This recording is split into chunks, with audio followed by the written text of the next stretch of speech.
Good afternoon. This is Caesar, a martial artist, photographer, and a dad. We have here a very great opportunity to have a chance. I know he's a very busy martial artist. Sensei Daren Hollis of the MATSURI 7-inch karate style, Okinawan style. We're going to enjoy and learn a lot from Sensei Daren, their style, their system, and the way he approached the style of martial arts. Good afternoon, Caesar. Good to see you. Good to see you healthy and well. Which is, I know we had a bit of a scare a little bit earlier on, so it's good to see you well again, Caesar. So thank you ever so much for introducing me. My name's Daren Hollis. That I run in Stevenage called MATSURI Dojo Stevenage. Ryukyukan Shorin Ryu is the actual title. The style is Shorin Ryu. The organisation is Ryukyukan. On that side of it, we take classes, children's classes on Mondays, 6 till 7:30, and then we have an adult class which goes from 8 till 9:30. On a Wednesday, we have the adult class, which is 8 till 9:30, and on a Saturday, we have a children's class Saturday morning, 10 till 11, and then the adult class follows 11 till 12:30. And if anybody would like to join us in any of our training sessions, just drop us a call or an email. You'll find us on the internet, MATSURI Dojo Stevenage, and we'll happily book you in and come and have a try out with us. We'll thoroughly enjoy your company, I'm sure. We'll do very. We did a lot of enjoyment with that. Abby and I did really learn a lot from you. But thank you ever so much, Caesar. We enjoyed it when you came down to train with us. I know we did a few different things to the normal sort of standing up, kicking, punching, blocking. We put in a few throws. I don't know. I know Abby was enjoying the throws. Very much. Yeah,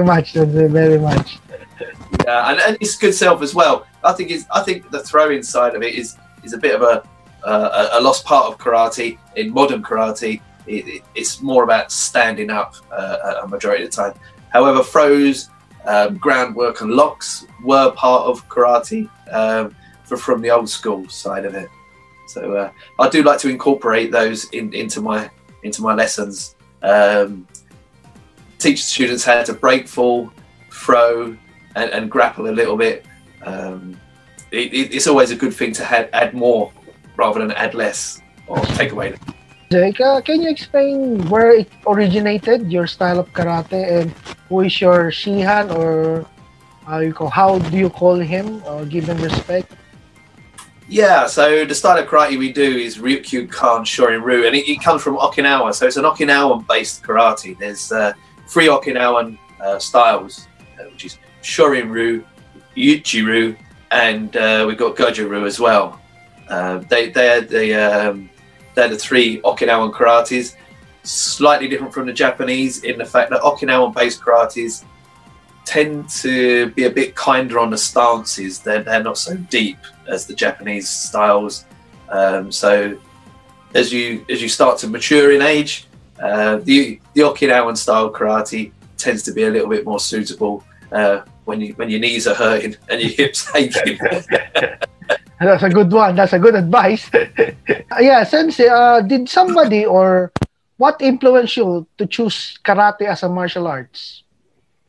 Or who influenced you? So choosing karate as a martial art, I didn't have anyone influence me to take up martial arts. I wish I could say Bruce Lee or something like this, but I didn't. I'd been a personal trainer for many years, and like everything, you go so far in the journey in a lot of things, and then you sort of come to an end, and you think, okay, there's not a lot more we can do. And I was looking for a new challenge, and I thought karate would be a good challenge.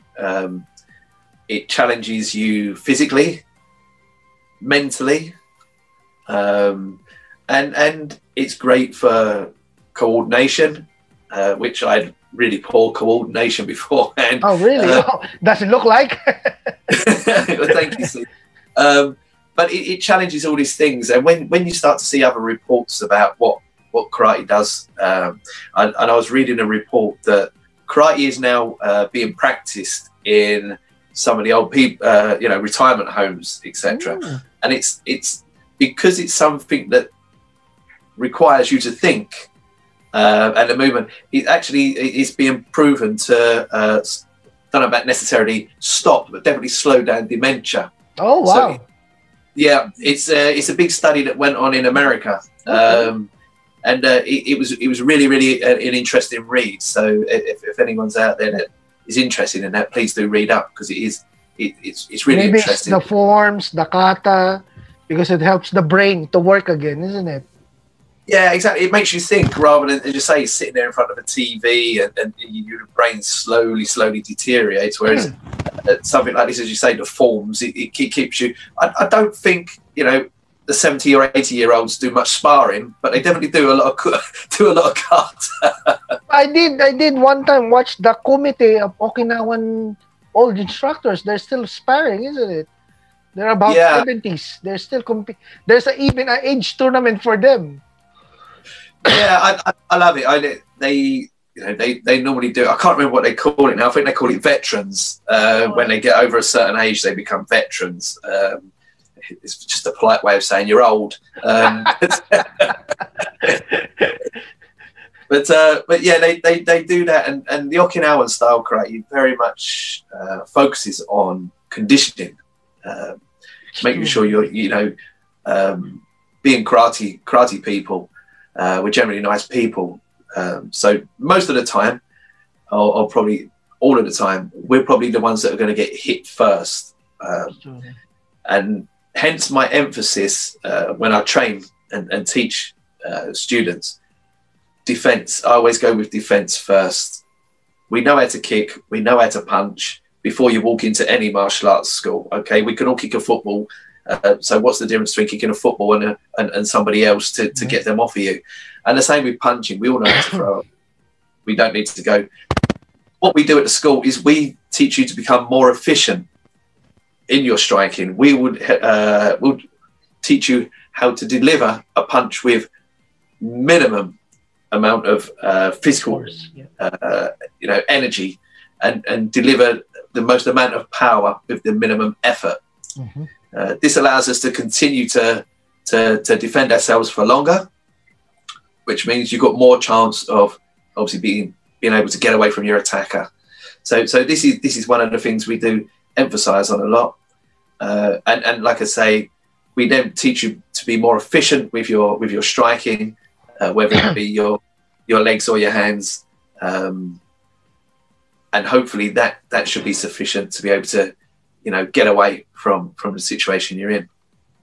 You reminded us that you also, we were talking, you also love the style of Chinese sticks training. Have you want to share us the experience you had? Obviously, being an Okinawan style, we do focus on kabudo, which is the sai, the mo, and the nunchaku, as well as tonfa and others. But they're the main ones. So we do a lot of that, and a lot of the weapons training is also about conditioning. So it's conditioning hands, conditioning arms. We use this side of it. We don't actually have any, in Shorin-ryu, we don't have any actual equipment, so to speak. For conditioning, we use the kabudo side of things to condition us. So, and with this in mind, I bumped into a gentleman called Tom Penna. Tom Penna, Filipino. And we were talking, we just happened to be chatting away, and he mentioned he did Arnis, Kali Eskrima. So, okay, what's this? What's Kali Eskrima? What's Arnis? So I was talking to him, and I was quite intrigued, and I very much like the idea of fighting with and being able to defend with sticks and knives, which knife crime is on the increase. So knowing a little bit of knife defense isn't such a bad thing, period. However, I'd still advise run rather than confront and try and defend. So, but so I started doing a little bit of Arnis, and I thoroughly enjoyed the footwork side of Arnis.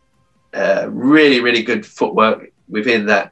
My brother-in-law, who lives in Manila, when we went to visit, because he had heard through my wife that I started practicing Arnis. So he very kindly bought me some Bastion stick. Wow, that's nice. So this one, you probably know this one, Caesar. So this is Narrowwood, or what we look ironwood. Mhm. So this particular stick is quite heavy. So when I don't use it for Arnis, I can use it for conditioning. Conditioning, that's the Sensei, yeah. On the shins. Yeah. So this is really, really good for conditioning. Unbelievable. So in the Philippines, you make furniture out of this stuff. That's true, Sensei, yeah. Wow. Oh, So it's 20, incredibly 30 hard. years of lifetime. Yeah, I was going to say, it must last a long time because it's incredibly strong, isn't it? That's true. There's another wood, Sensei. We call them the kamagong, the black one. It's more stronger than the stick that you're holding, but it's quite rare to find. Because I could remember my great-granddad who used to have it. It's a design at the end for the holding. Yes. So it's a flat design, and it was really thick. Oh wow! Yeah. So I know generally in Arnis, rattan are chosen, but they tend to disintegrate. And when I do practice my Arnis, I will pick the sticks up, and you quite often see the guys with the rattan sticks sort of step to one side because they know my more solid. My Narrowwood's going to destroy their rattan. That's a really good one you got there, Sensei. That's really why. And it's quite expensive. I don't know. As I say, I was lucky. It was a gift from my brother-in-law who lives in Manila. So, like anything, I love my time out in the Philippines. Great food, great people. Oh yes, thank you very much, Sensei. Maybe just a little bit too hot, but welcome to the Philippines. Absolutely, mabuhay. Oh, Sensei. Sorry. When we went there and we were so fortunate that you've given us the chance to meet you, train with you, I saw your wife doing martial arts, which is quite really nice. It's really great that you see this kind of family thing in martial arts. Did you have more influence on her, or what was the reason she suddenly started doing martial arts? Well, good question, Caesar. She works. She's a NHS worker. She works in a clinic, and she didn't have a great deal of interest in martial arts. I think, like a lot of wives or girlfriends, they love the fact that their husband or partner does martial arts and they feel very, very safe. But they might not necessarily hold the same interest. Where she was in the clinic, she tended to be in the clinic on her own, dealing with patients on a daily basis. And at the time, we were going through. It seemed that we were going through a bit of a point where patients were becoming aggressive with NHS workers, not just NHS, but doctors and nurses and anybody, people there to help them. They started becoming aggressive.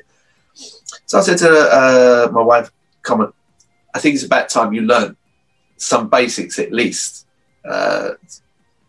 If anything should have ever happened." It would be crazy that I teach martial arts and you don't know anything and you can't defend yourself. Let's do this. And she agreed. And probably to both our surprise, she actually started to enjoy it quite a lot, which definitely helps out. So yes, I gave her an initial push, so she would be able to learn to deal with situations should something come up. Because a little bit of knowledge is better than no knowledge. In some cases, and to our surprise, she enjoyed it. So she trains with us. Not every single lesson. She likes to cook. So absolutely. She's really a good cook. Told that to my wife. You know the Filipino women, Caesar. It's really good, Sensei. Yeah, they're all good cooks, and this is a little belly. There's always a mountain of food.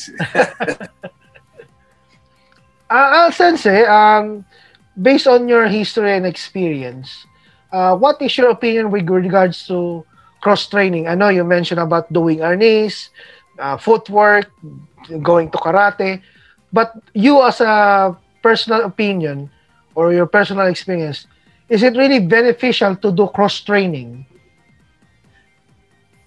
Again, good question, Caesar. I like the fact that let's get one thing straight. I love my karate. That's my road. My road is karate. Okay, but I think all martial arts have got holes that need plugging. They've got gaps. Okay, I'm not going to mention what martial arts and so on and so forth because that's unfair to start pulling them apart. But I think, in essence, there's always going to be something missing from a particular or a given martial art. I don't think it hurts to plug some of the holes. I also don't think it hurts to go off in an area, plug some holes and come back. As long as you know where your heart lies and keep coming back to the main source of martial art that you thoroughly enjoy. My experience from doing other martial arts has been a good experience. I'm quite lucky from that point. What I would suggest to anybody, and this isn't just somebody that wants to plug holes in their martial arts or plug holes they think are in their martial art. This is good advice to anybody. If you decide to do any martial art, you don't need to go to the dojo at the end of the road. There's many dojos that offer free trial lessons, whether it's one lesson or a week's or a month's, it doesn't matter. It's enough for you to go in there and get and try out and get a real feel for your sensei, for the class. You'll be able to see the level of the karate performed by other students within the dojo. That will give you an idea whether you're going to be taught well or not. You can't do that by walking into one dojo. You need to walk into different dojos and get a real good handle on at what level is being trained where. Do you like that class? Do you like that sensei? So all I say is don't rush into any martial arts school. Do your homework, take advantage of the free trial lessons and find a dojo that suits you and what works for you. It might not be at the end of the road, and the one at the end of the road is very convenient because I could just walk there and walk back. However, you know, you might save yourself 15-minute car drive, but you've not learned anything. You're better off doing the 15-minute, 20-minute car journey and go to a decent school where you're going to learn. Right. And I'll probably put that in the same category as the plug in the gaps. You know, karate is not the only martial art that offers free lessons. And if you think there's gaps in your art, go and do it for free. Go to another martial arts school, plug some gaps for free and see if they answer some of your questions. One of the things I find about going to other martial arts and just having a tryout or so on and so forth, as a martial artist, it then reinsures you what I'm doing is right for me. So you might go to a jiu-jitsu or a BJJ or so on and so forth. You can go there, plug some holes, come back, because you know what you're doing is right for you. And it just confirms everything that you thought right from the beginning, that this is what I want to do. This is the direction I want to go in. This is good. Well said, Sensei. Very well said. I like that. At least there's a lot of listeners watching us that they would not just stay or stuck with one martial arts, not because they're loyal, meaning that if they really are looking for something that they think it's really an extra to what they're learning right now. Another thing, I know you're so busy giving us the time. This will be my last question for the day. You training like Kyokushin style, your sparring, your system. When we were in the tournament, we never had to watch it, but we were fortunate to meet your Shihan, your very great, very humble Okinawan master. Actually, the intention was for the competition was just to attend your seminar, and Shihan Craig said, we'll give you the form, attend the tournament. So we were just lucky. So, Sensei, your bit about your style of sparring, it's like a Kyokushin style. how do you say that would really work on the streets? So as far as our system working on the street, I think, like everything, it has limitations, and that's being 100% realistic about it. So I think what martial arts gives you more is confidence. It allows you to walk with an air of confidence. So it helps you stand tall and proud because you feel comfortable in what you're doing and what you're going about. It also allows you to see potential incidents before they happen. I'm not saying you get a sixth sense, but sometimes you just get a feeling Something's going to be wrong. Yeah, you just catch the way someone looked at you, and you kind of feel something's not quite right here. And you pick up on those signals. And that's the part of martial arts that's really good, is because you pick up on those signals very early. And well, hopefully you pick up on those signals very early. That gives you the opportunity just to leave, just to not be in that area before anything actually happens. Yeah. Should anything happen, you will find yourself in a position where you're confident enough to be able to stand your ground and reason, use your martial arts that you've learned to be effective, and just take control of the situation. There's always going to be somebody that is want for a better word, is a complete animal with zero morals, and that's always going to happen. And that's why martial arts has its limitations, because if you come across somebody that's twice your size, twice as big, twice as strong, they're built like a lump of rock, and they've got zero morals, you're going to be able to do so much with your martial arts, and hopefully you know enough that it's going to get you out of trouble, or at least get you enough time to be able to run away, which I would still say is probably the best form of defense, is run. That's very true, Sensei. Again, thank you very much, Sensei. I know you have so much time. You've been busy training today. You're trying to find ways. I'm very thankful. Again, we were so happy we had a chance to train with you, and hopefully everything comes down again in the future. We'll be back with you, and hopefully you could visit our house. We're really, my wife will cook for you now. Oh, well, I definitely look forward to that. I was actually, before all this COVID stuff started to come around, and I was thinking, I'm going to get Caesar to come down to our Sibangabi that we have here over the festive season. Oh, that would be nice. We do the full run, so it's not just one. We do every single night. So really? Yeah. Wow. Yeah, because over here in Stevenage, it's quite a big Filipino community. So good. I managed to pick up a few Filipino words. One I say to my wife a lot, which is "makulit talaga, grabe." Do you know how you speak? You speak posh, though. That's a posh Tagalog word. Oh, I'm sorry. Yeah. Oh, the thing she always shouts at me is "kaleme," so I'm not sure about this.